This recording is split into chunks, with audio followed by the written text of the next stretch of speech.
Memahami hakikat pendidikan. Pertanyaan mendasar tentang hakikat pendidikan.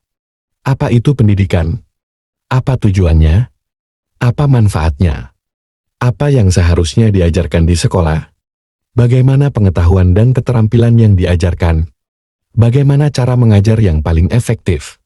Apa peran guru dan siswa dalam proses belajar mengajar? Nilai-nilai apa yang ingin ditanamkan melalui pendidikan? Bagaimana pendidikan dapat membantu siswa menjadi orang yang baik dan bertanggung jawab? Apa peran pendidikan dalam masyarakat? Bagaimana pendidikan dapat membantu menciptakan masyarakat yang lebih baik? Jawaban atas pertanyaan-pertanyaan tersebut dapat ditemukan dengan mempelajari filsafat pendidikan.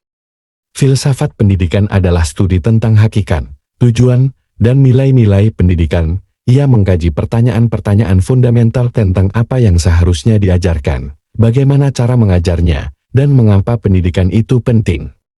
Filsafat pendidikan memberikan landasan filosofis bagi pelaksanaan pendidikan. Hakikat pendidikan dapat dikaji dari berbagai sudut pandang filsafat, seperti ontologi, epistemologi, dan aksiologi. Ontologi pendidikan adalah cabang filsafat pendidikan yang mengkaji hakikat realitas pendidikan. Pertanyaan utamanya adalah, apa hubungan antara pendidikan dan realitas? Apakah pendidikan itu objektif atau subjektif?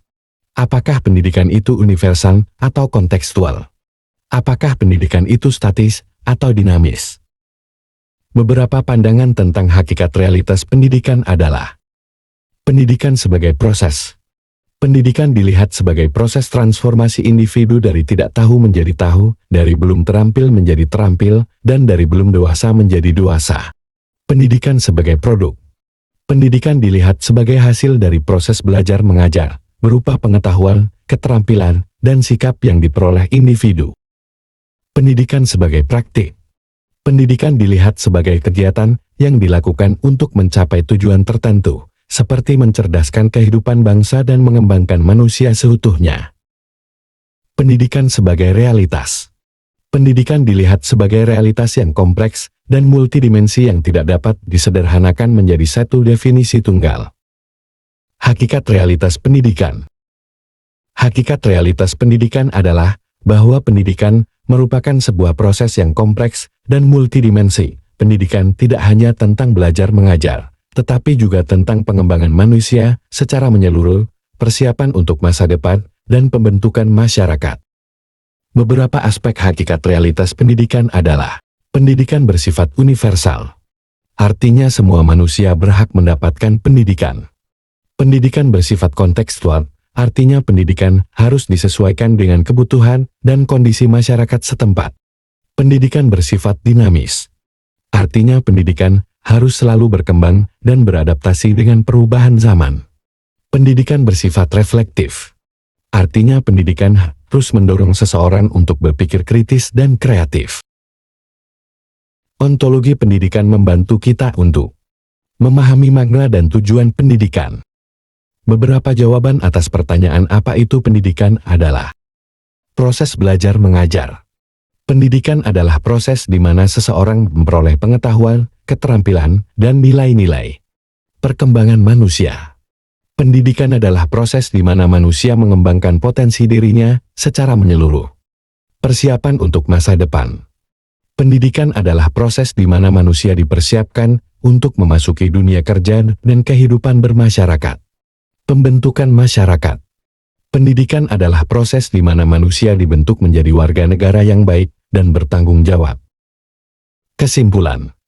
Dari sudut pandang ontologi, hakikat pendidikan adalah proses pembentukan manusia.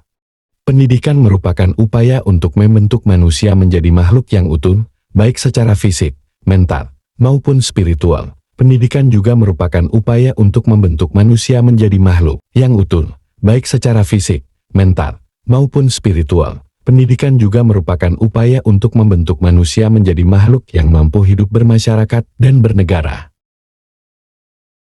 Aksiologi pendidikan. Nilai-nilai apa yang mendasari pendidikan? Aksiologi pendidikan merupakan cabang filsafat pendidikan yang membahas tentang nilai-nilai yang mendasari pendidikan. Pertanyaan utamanya adalah nilai-nilai apa yang ingin kita tanamkan melalui pendidikan. Beberapa nilai fundamental yang mendasari pendidikan adalah kebenaran.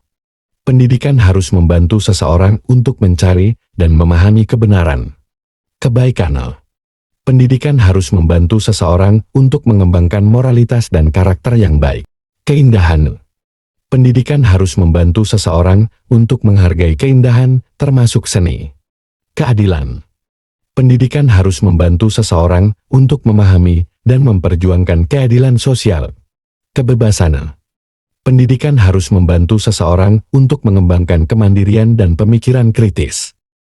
Selain nilai-nilai fundamental, ada juga nilai-nilai kontekstual yang mendasari pendidikan, seperti nilai-nilai budaya. Pendidikan harus menanamkan nilai-nilai budaya setempat. Nilai-nilai agama. Pendidikan dapat menanamkan nilai-nilai agama sesuai dengan keyakinan masing-masing. Nilai-nilai kebangsaan. Pendidikan harus menanamkan nilai-nilai kebangsaan, seperti cinta tanah air dan nasionalisme. Dari sudut pandang aksiologi, hakikat pendidikan adalah proses pemberdayaan. Pendidikan merupakan upaya untuk memberdayakan peserta didik agar mampu mengembangkan dirinya dan mampu berperan aktif dalam masyarakat. Pendidikan juga merupakan upaya untuk memberdayakan masyarakat agar mampu mewujudkan cita-citanya. Dengan mempelajari aksiologi pendidikan, kita dapat mengembangkan kurikulum dan praktik pendidikan yang berorientasi pada nilai dan menjadi pendidik yang lebih reflektif dan kritis. Dari sudut pandang epistemologi, hakikat pendidikan adalah proses pembudayaan. Pendidikan merupakan upaya untuk mengembangkan pengetahuan, keterampilan, dan nilai-nilai kepada peserta didik. Pengetahuan, keterampilan, dan nilai-nilai tersebut merupakan hasil kebudayaan manusia. Oleh karena itu, pendidikan dapat disebut sebagai proses pembudayaan. Berdasarkan epistemologi, ontologi, dan aksiologi, dapat disimpulkan bahwa hakikat pendidikan adalah proses pembudayaan, pembentukan manusia, dan pemberdayaan. Hakikat pendidikan menurut tinjauan filsafat adalah usaha untuk mengembangkan potensi manusia secara utuh, baik potensi fisik, intelektual, emosional, maupun spiritual. Pendidikan juga merupakan usaha untuk membentuk manusia menjadi pribadi yang berilmu, berakhlak mulia, dan bertanggung jawab. Pendidikan merupakan salah satu aspek penting dalam kehidupan manusia. Melalui pendidikan, manusia dapat mengembangkan potensinya dan mencapai tujuan hidupnya. Pendidikan juga berperan penting dalam membentuk karakter dan kepribadian manusia. Dalam hakikat pendidikan sebagai proses transformasi sosial, pendidikan adalah proses untuk mengubah masyarakat menjadi lebih baik. Pendidikan bertujuan untuk membentuk manusia yang mampu berperan aktif dalam pembangunan dan kemajuan masyarakat. Mazhab-mazhab filsafat pendidikan. Berikut adalah beberapa mazhab filsafat pendidikan yang umum dipelajari. 1. Idealisme. Menekankan pada peran ide atau gagasan dalam pendidikan. Tujuan pendidikan adalah untuk mengembangkan intelektual dan moral siswa. Tokohnya adalah Plato, Socrates, Immanuel Kant. 2. Realisme. Menekankan pada peran realitas atau dunia nyata dalam pendidikan. Tujuan pendidikan adalah untuk mempersiapkan siswa untuk hidup di dunia nyata. Tokohnya Aristoteles, John Locke, Thomas Hobbes. 3. Pragmatisme. Menekankan pada peran pengalaman dan praktik dalam pendidikan. Tujuan pendidikan adalah untuk membantu siswa belajar bagaimana berpikir dan bertindak secara efektif. Tokohnya John Dewey, William James, Charles Sanders Peirce. 4. Eksistensialisme. Menekankan pada peran individu dan kebebasan dalam pendidikan. Tujuan pendidikan adalah untuk membantu siswa menemukan makna dan tujuan hidup mereka sendiri. Tokoh Jean-Paul Sartre, Albert Camus, Simone de Beauvoir. 5. Perennialisme. Menekankan pada nilai-nilai dan pengetahuan abadi dalam pendidikan. Tujuan pendidikan adalah untuk membekali siswa dengan pengetahuan dan kebijaksanaan yang akan bertahan seumur hidup. Tokoh Robert M. Hutchins, Mortimer Adler. 6. Progresivisme. Menekankan pada peran siswa dan perkembangannya dalam pendidikan. Tujuan pendidikan adalah untuk membantu siswa belajar dan berkembang secara optimal. Tokoh John Dewey, Jean Piaget, Lev Vygotsky. 7. Rekonstruksionisme. Menekankan pada peran pendidikan dalam mengubah masyarakat. Tujuan pendidikan adalah untuk mempersiapkan siswa untuk membangun masyarakat yang lebih baik. Tokoh Theodore Bramel, George Coates, Paulo Freire. 8. Behaviorisme. Menekankan pada peran perilaku dan pengkondisian dalam pendidikan. Tujuan pendidikan adalah untuk membentuk perilaku siswa yang diinginkan. Tokoh B. F. Skinner, John B. Watson. 9. Humanisme. Menekankan pada potensi dan martabat manusia dalam pendidikan. Tujuan pendidikan adalah untuk membantu siswa mengembangkan potensi mereka secara maksimal. Tokoh Abraham Maslow, Carl Rogers, Erich Fromm. 10. Feminisme. Menekankan pada kesetaraan gender dalam pendidikan. Tujuan pendidikan adalah untuk memberdayakan perempuan dan mencapai kesetaraan gender. Tokoh Bell Hooks, Simone de Beauvoir, Betty Friedan. Catatan. Ini hanya beberapa mazhab filsafat pendidikan yang umum dipelajari. Ada banyak mazhab lain yang tidak disebutkan di sini. Masing-masing mazhab memiliki kelebihan dan kekurangannya sendiri. Penting untuk mempelajari berbagai mazhab filsafat pendidikan untuk memahami berbagai perspektif tentang pendidikan. Di Indonesia, hakikat pendidikan telah dirumuskan dalam Undang-Undang Nomor 20 Tahun 2003 tentang Sistem Pendidikan Nasional. Pasal 1 ayat 1 undang-undang tersebut menyatakan bahwa pendidikan adalah usaha sadar dan terencana untuk mewujudkan suasana belajar dan proses pembelajaran agar peserta didik secara aktif mengembangkan potensi dirinya untuk memiliki kekuatan spiritual keagamaan, pengendalian diri, kepribadian, kecerdasan, akhlak mulia, serta keterampilan yang diperlukan dirinya, masyarakat, bangsa, dan negara. Jawaban pertanyaan tentang apa itu pendidikan adalah proses belajar mengajar yang bertujuan untuk mengembangkan potensi individu secara menyeluruh, baik dari segi intelektual, moral, sosial, maupun emosional. Pendidikan dapat berlangsung secara formal di sekolah maupun informal di luar sekolah.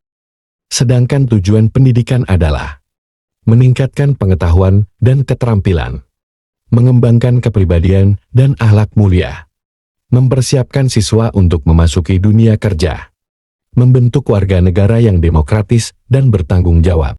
Tujuan pendidikan secara umum adalah untuk mencerdaskan kehidupan bangsa dan mengembangkan manusia seutuhnya. Jawaban tentang apa manfaat pendidikan adalah meningkatkan taraf hidup, mengurangi angka kemiskinan, meningkatkan kesehatan dan kesejahteraan masyarakat, memperkuat ideologi dan persatuan bangsa.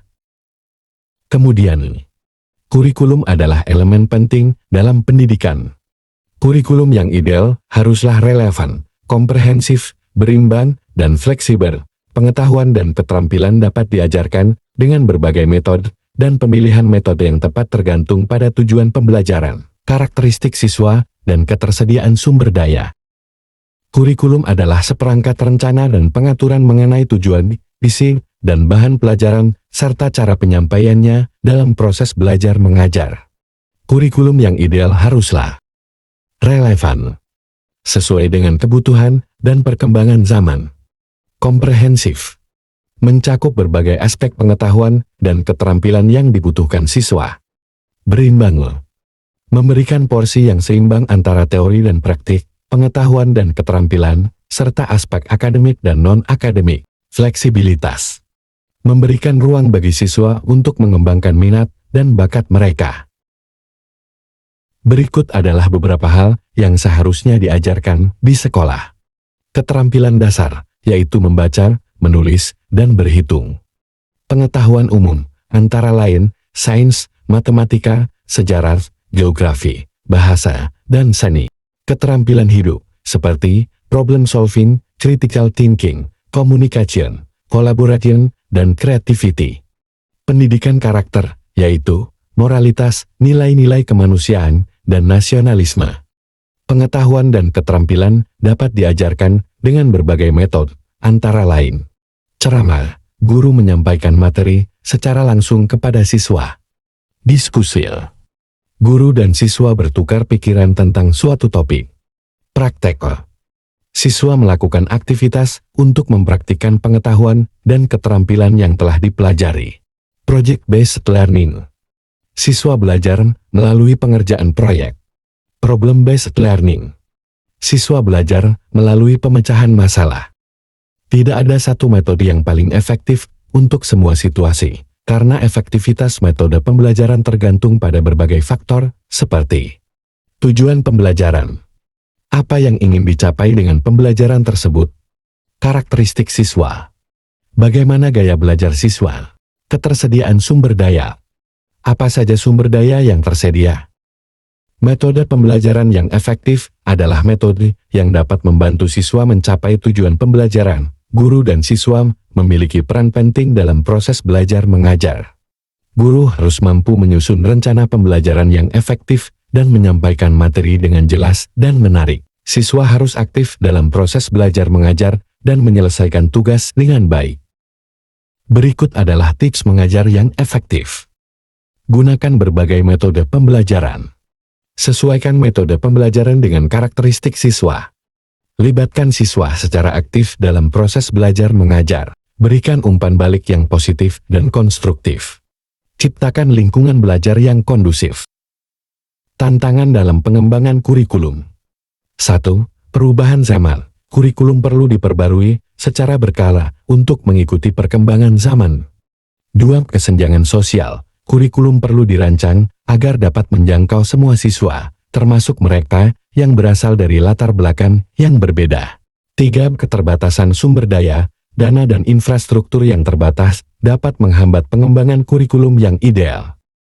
Berikutnya, memahami hakikat pendidikan dari perspektif sains. Memahami hakikat pendidikan dari perspektif sains menawarkan sudut pandang yang unik dan menarik. Berikut beberapa aspek penting yang perlu dicermati. 1. Belajar sebagai proses kognitif. Sains memandang belajar sebagai proses kognitif yang kompleks di otak, berinteraksi dengan dunia, mengumpulkan data, mengolah informasi, dan membangun. Pengetahuan baru adalah inti dari belajar. Pendidikan, dalam konteks ini, berfungsi untuk memfasilitasi dan mengoptimalkan proses kognitif tersebut. 2. Penekanan pada metode ilmiah. Sains mengandalkan metode ilmiah untuk memperoleh pengetahuan yang valid dan objektif. Pendidikan, dengan perspektif ini, dapat menekankan pentingnya sikap skeptis yang sehat, berpikir kritis, dan kemampuan untuk mengevaluasi bukti secara objektif. Siswa didorong untuk mengajukan pertanyaan, merancang eksperimen, dan menganalisis data untuk membentuk pemahaman mereka sendiri. 3. Neuroplastisitas dan perkembangan otak. Sains menunjukkan bahwa otak manusia memiliki kemampuan luar biasa untuk belajar dan berubah sepanjang hidup. Neuroplastisitas. Pendidikan, dengan perspektif ini, dapat memanfaatkan potensi tersebut dengan menyediakan lingkungan belajar yang kaya akan stimulus dan tantangan intelektual untuk merangsang pertumbuhan otak dan sinapsis. 4. Peran emosi dan motivasi. Sains menunjukkan bahwa emosi dan motivasi memainkan peran penting dalam belajar. Pendidikan, dengan perspektif ini, dapat mengoptimalkan motivasi intrinsik siswa dengan menciptakan lingkungan belajar yang positif, melibatkan, dan bermakna. 5. Adaptasi dan individualitas. Sains mengakui bahwa setiap individu memiliki cara belajar dan kecepatan yang berbeda. Pendidikan, dengan perspektif ini, dapat menerapkan pendekatan pembelajaran yang beragam dan terdiferensiasi untuk mengakomodasi kebutuhan dan gaya belajar yang unik dari setiap siswa. 6. Hubungan dengan kesehatan dan kesejahteraan.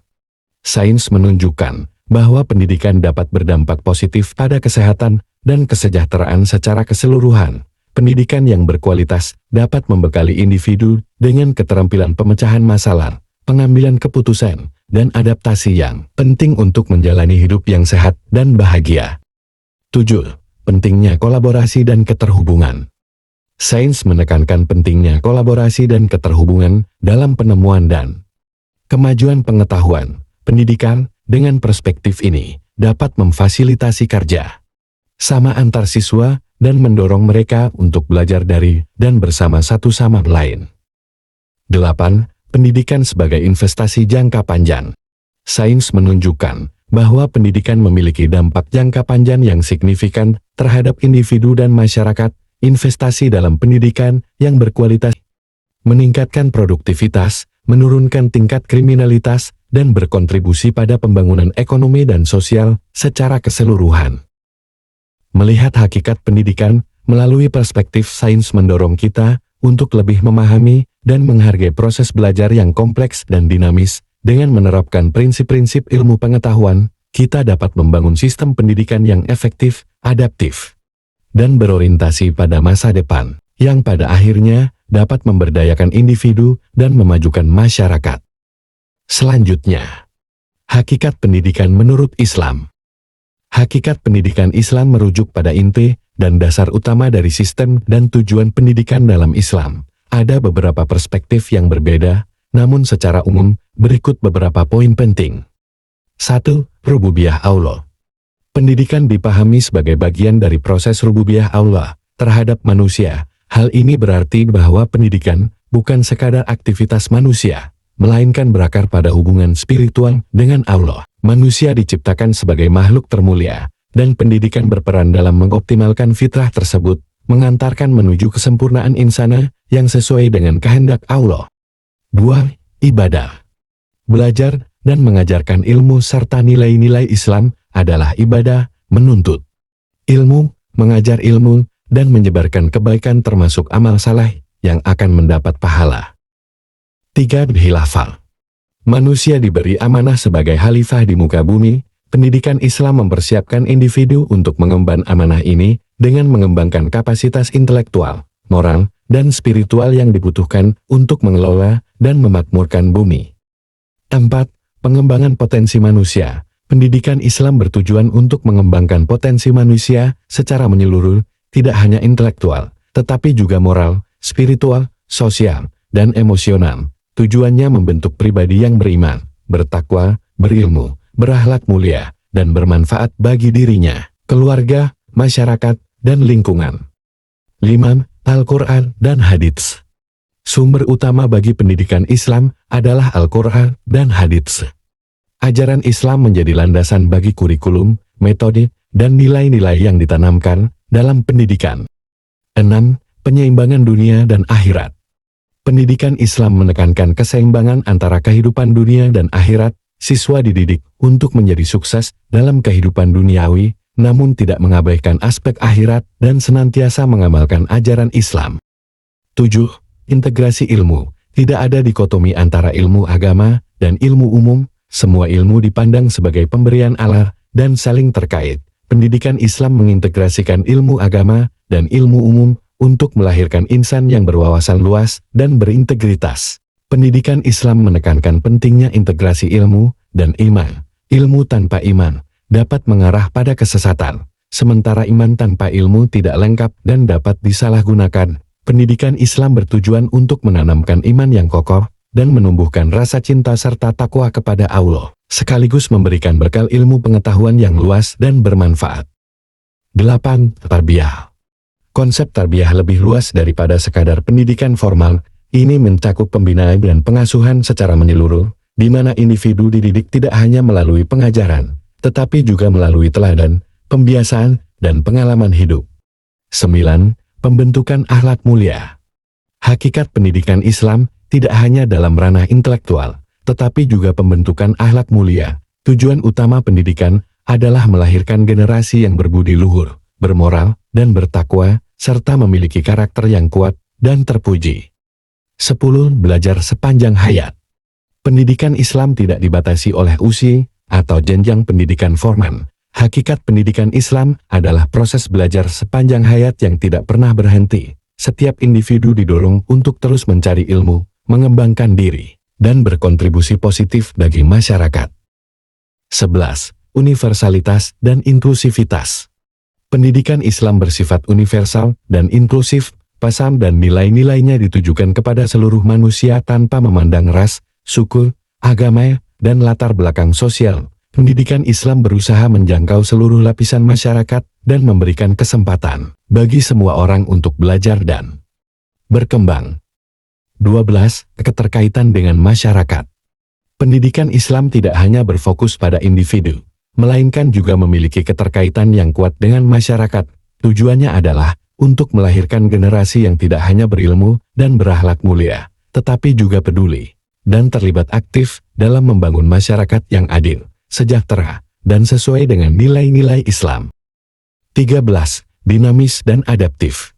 Pendidikan Islam harus bersifat dinamis dan adaptif terhadap perkembangan zaman. Ajaran Islam bersifat abadi dan universal, namun penerapannya harus disesuaikan dengan kondisi dan tantangan zaman yang terus berubah. Pendidikan Islam harus mampu menjawab kebutuhan masyarakat kontemporer dan memberikan solusi yang relevan terhadap berbagai masalah yang dihadapi. Penyelenggaraan pendidikan Islam hendaknya mempertimbangkan konteks lokal dan perkembangan zaman, namun tidak boleh menyimpang dari prinsip-prinsip dasar ajaran Islam. 14. Peran pendidik. Pendidik memiliki peran mulia sebagai amanah Allah. Mereka dituntut memiliki ilmu, akhlak mulia, dan dedikasi yang tinggi untuk mendidik dan membimbing generasinya. Hakikat pendidikan Islam berpusat pada pengembangan insan kamil, yaitu individu yang beriman, bertakwa, berilmu, berakhlak mulia, dan mampu berkontribusi bagi kebaikan dunia dan akhirat. Memahami hakikat pendidikan Islam dapat memberikan perspektif yang berbeda dan mendalam tentang tujuan dan praktik pendidikan. Dengan berlandaskan pada nilai-nilai Islam, diharapkan pendidikan dapat berperan optimal dalam membentuk manusia yang beriman, berilmu, berakhlak mulia, dan berkontribusi positif bagi dunia. Kesimpulan, hakikat pendidikan bukan hanya sekedar transfer pengetahuan, melainkan sebagai bentuk pembangunan manusia secara keseluruhan. Mari belajar bersama.